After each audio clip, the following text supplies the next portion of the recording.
So thanks for joining myself and Sara Nasralla? Yeah, correct. Yeah, so it makes me look slim, so I like this one actually. This place, the black background. Yeah, maybe it's a bit too shiny. It's kind of yellow light. But in a way, at networking meets, there's lots of shiny things, shiny objects.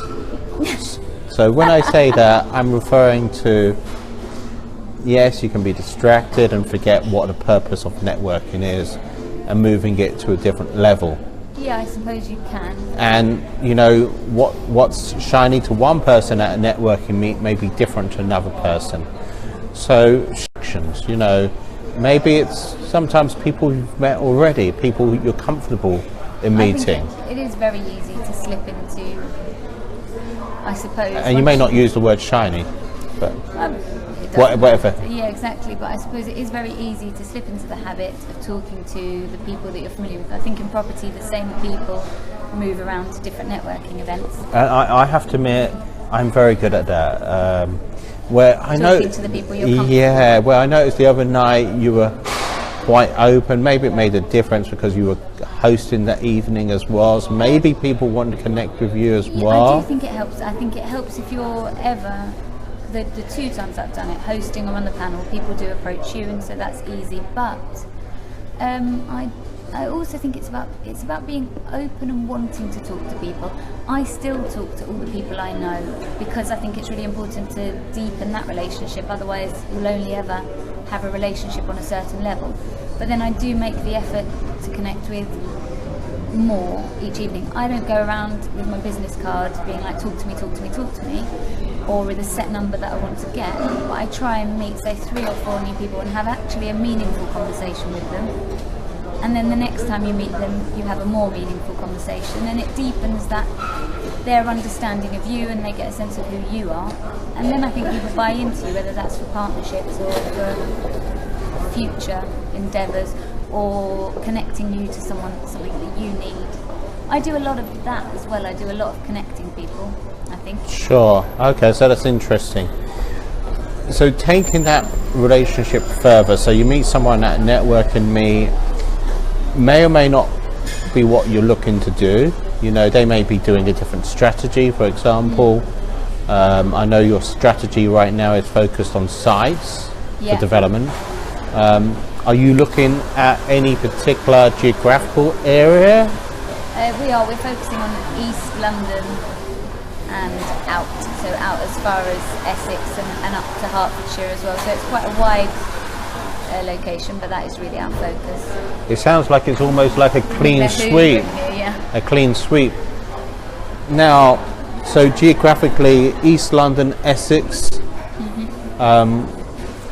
Now, if someone's new to networking, and let's say there's people who've been networking for quite a while, but there's also people who are new.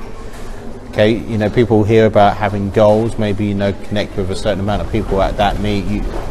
You have a loose connection or loose goal in terms of 3 or 4 people. But in terms of going that next stage, you know, how do you preempt that next stage of not just connecting at a meet, going, finding maybe your power team potentially is one, but finding people you can help as well. And one way you can help, Sara, is you've transitioned from full-time to part-time to freelancing. All so within the property sphere. So, oh look, hey Ryan. Oh, right. So what would your advice be? Scheduling is so key, because if we don't have control of our agenda, so when you wake up in the morning, you know, what would be the first couple of hours like in terms of your day? So somebody in property recommended to me the Best Self Journal, and I don't know if you've seen it, but it's a very simple structured layout. So it's what you're grateful for, what your goal is, and that can be your big goal or your day's goal, it doesn't even matter, and then 3 targets that you're going to work towards that day to do that, and then you schedule out the day in half-an-hour slots, and I found that really helpful. So but that's interesting, you're scheduling your day in half-hour slots. Yeah. I was just looking at something, I think last night, about Elon Musk, who schedules it in 5-minute chunks. I mean, give me time. Yeah. But about half-hour slots. Do you try to create part of the week for some activities and part of the week for other activities? So I tend to just organise it week by week. I think I have a very, networking is a big thing. I think one of my strongest points, I suppose, my connections. So I am a bit flexible around what events are on, who am I going to meet up with, where, and then I think I schedule around that. So I do the big meetings that are in already, what I can't move, fixing my sport, it's really important to me, and then everything else fits around that. Sure. How do you create that structure though? I have one of these journals, never used it though. So that's interesting. So what do you use, Ryan? You know, I have to admit, I had an interesting conversation with Stuart Melody a few weeks ago, and he talked about, you know, putting the phone on airplane mode for the first hour and a half. I get up very early, so I don't really need there's nobody contacting me. I contact other people and they're like, what are you doing awake at 6 a.m. usually? So I think in that sense, but I can see how later on in the day I can be so distracted by phone calls, messages. Sure. I think that is a very valuable thing to do. Ryan, do you want to give it to me? I was going to say to you, so just going back to moving the progression from networking to developing that relationship, if a listener can take away your, I don't like to say 3 top tips, but let's say your top tip in how to transition, because you know there's people who will go to countless networking meetings, see lots of people. What's he saying? I use my calendar on the phone pretty much. By the way, okay. Good. So what would you say, Sara, to that question in terms of the 3 top things? Well, even yeah, it's about the transition to, you know, take that relationship to the next level. You know, how we were talking about offline, building a track record, and you know, I've got slightly different views because I'm slightly, I don't want to say old-fashioned, but you're going to say old-fashioned in a way, because I was here before crowdfunding. Okay, it depends on what your definition of crowdfunding is, but I was here definitely before Bitcoin. So, you know, I'm looking at traditional practices, and, you know, things have changed because some people will now communicate much more on social, Instagram, Snapchat.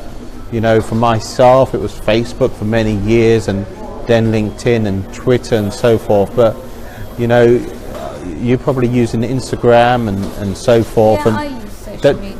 Does that help or hinder that networking, moving it to a next stage? So much. I do think it helps moving it, not necessarily moving it to I suppose it does, you know. There's an example, I was at Nicole's book launch, I don't know, last week, the week before, I'm just blurring. About 10 days ago. 10 days ago.